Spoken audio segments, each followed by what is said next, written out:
Shri Sitaram शिखावस्थी channel में आप सबका स्वागत है। आज हम अपने वीडियो में कार्तिक माह महात्म्य के 11वें अध्याय को श्रवण करेंगे। 11वें अध्याय में हम लोग यह सुनेंगे कि किस प्रकार वृंदा से विवाह करने के पश्चात जलंधर की क्या जीवन की शैली थी, वो राक्षसों पर कैसे राज्य कर रहा था। तो अब हम अपने अध्याय को प्रारंभ करते हैं। श्री गुरुदेव भगवान का स्मरण करेंगे, श्री गणेश भगवान और नारायण भगवान का भी स्मरण करेंगे और फिर हम अपने अध्याय को प्रारंभ करेंगे। तो अब हम अध्याय को प्रारंभ करते हैं।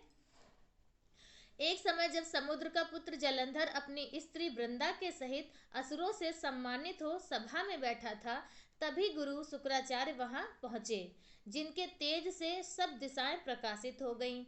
तब गुरु जी को आता देख असुरों सहित सागर पुत्र उठ जाता है, उठकर उनका सम्मान करता है, उनको प्रणाम करता है। तेजस्वी गुरु जी ने सबको आशीर्वाद दिया, फिर उनको एक दिव्य आसन पर बैठाकर सब दैत्य भी यथास्थान बैठ गए और सागर पुत्र ने नम्रता से यह प्रश्न किया कि हे गुरु जी, राहु का सिर किसने काटा था, आप हमें यह बतलाइए।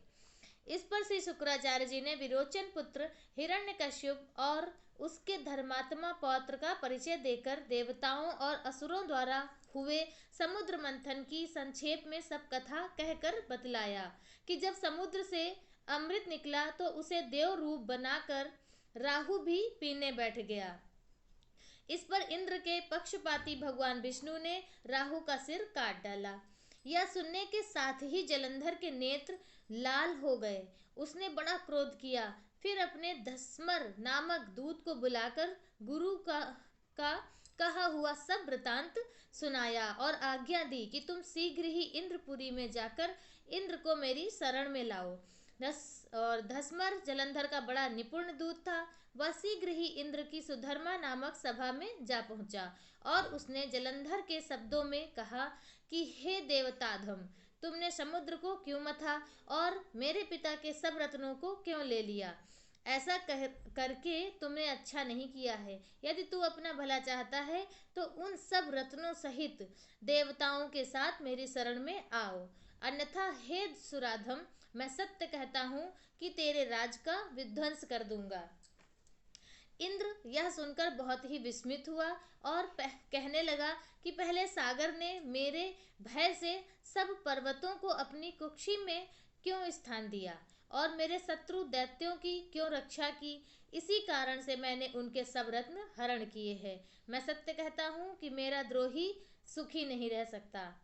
इंद्र की बात सुनकर वह दूत शीघ्र ही जलंधर के पास आया और सब बातें उसे कह सुनाई, जिन्हें सुनते ही वह दैत्य क्रोध के मारे अपने होठों को काटने लगा और देवताओं को जीतने के लिए उसने उद्योग आरंभ किया। फिर तो सब दिशाओं तथा पाताल में करोड़ों दैत्य उसके पास पहुंच गए। शुंभ निशुंभ सेनापतियों को साथ लेकर जलंधर इंद्र से युद्ध करने लगा। शीघ्र ही इंद्र के नंदन वन में अपनी विशाल सेना उतार दी। वीरों की शंख ध्वनि और घोर गर्जन से इंद्रपुरी गूंज उठी। अमरावती छोड़ देवता उनसे युद्ध करने लगे। भयानक मार काट हुई। दोनों पक्षों के आचार्य अपने अपने मृतकों को जिलाने में, उन्हें जीवित करने में लगे रहे। असुरों के आचार्य गुरु शुक्र अपनी मृत संजीवनी विद्या से और देवगुरु बृहस्पति द्रोणगिरी से औषधि लाकर मुर्दों को जिलाते रहे, उन्हें जीवित करते रहे। इस पर जलंधर ने अपने गुरु शुक्राचार्य से क्रुद्ध होकर कहा कि मेरे हाथ से मरे हुए देवता जी कैसे जाते हैं।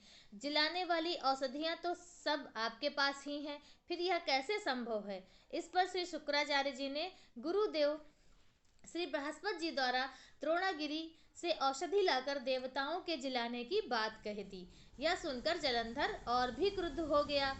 श्री शुक्राचार्य जी ने कहा, क्रुद्ध क्यों होते हो? यदि शक्ति है तो द्रोणगिरी पर्वत को ही उखाड़कर समुद्र में फेंक दो, तब मेरे कथन की सत्यता प्रमाणित हो जाएगी।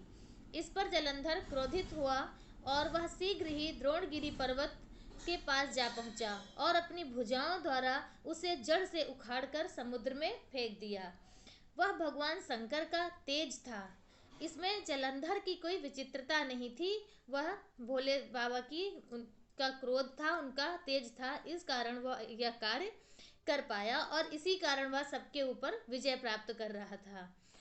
तत्पश्चात यह सागर पुत्र युद्ध भूमि में आकर बड़े वेग से देवताओं का संहार करने लगा। जब गुरु बृहस्पति औषधि लेने के लिए द्रोणगिरी पर्वत पर पहुंचे तो द्रोणागिरी की जगह वहां पर उन्हें सूना मैदान मिला।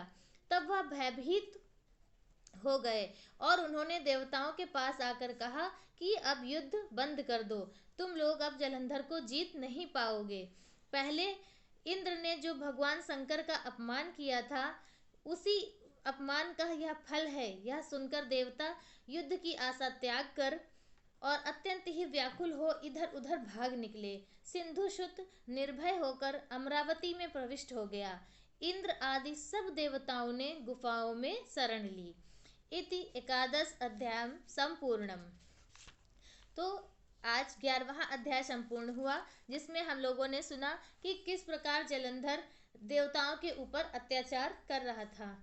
और अब आगे के अध्याय में हम लोग सुनेंगे कि किस प्रकार उसके अत्याचारों की सीमा बढ़ती गई और फिर उसे कैसे वह उसे मृत्यु तक पहुंचाया गया, किस प्रकार उसकी मृत्यु हुई, वह सब आगे के अध्यायों में हम लोग सुनेंगे। तो आज का वीडियो बस इतना ही। श्री सीताराम।